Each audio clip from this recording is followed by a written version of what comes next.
الفتنة والقول والعمل. وضيف فقط أيها الإخوة قصة نحكي لهم سنوبت إلى المغرب ممس نوني اللي يحكي ممس يعني ما كانش شي تموت ممس توفى باش كذا زوال يحضر تنضغط وليش ما يحضر تنضغط وليش إني نقول يبغي قاف بابس إني بابك إني أيوا مي لازم الشاشة باش كتزور تحضر تنضغط المماتش تزعلوت الناس يبغوا التسال الناس تشوف تجمع الناس ولا كيبغي هو كما ما وقت الدرب ازورات تبغى ما وقت الموت يقاري يا سوري يقاري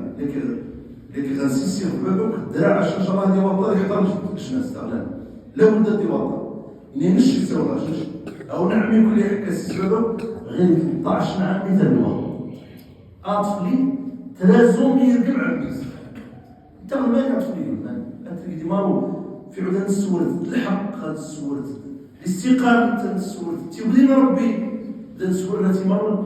الذنوب الحقد والعياذ بالله تقول با جينيراسيون اطفال المالي تمرض معايا وجه ما ميتش المالي ديال في المعادلة من عاد يمارس نكلي الذنوب من بعد كتجمر با جينيراسيون خاطر منين تجي هذه يشمروا بالوزر غادي عاد منتقل من جيل الى جيل الى يشمر بالوزر خاطر إن النبي صلى الله عليه وسلم ويل لمن ماتت على يده السنن التي على الجرح والعياذ بالله ملعون في سورة محمد صلى الله عليه وسلم التي على وجه الأرض علم وتقطعوا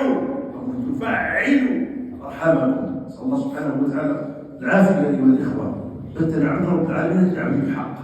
نقيم الدين كعوالي الماني الدين وليس بكرة ولتعيد نؤمن ببعض الكتاب ونكفر ببعض. إلهنا نسأل الله سبحانه وتعالى يجعلنا ممن يستمعون القول فيتبعون أحسنه. والله أعلم.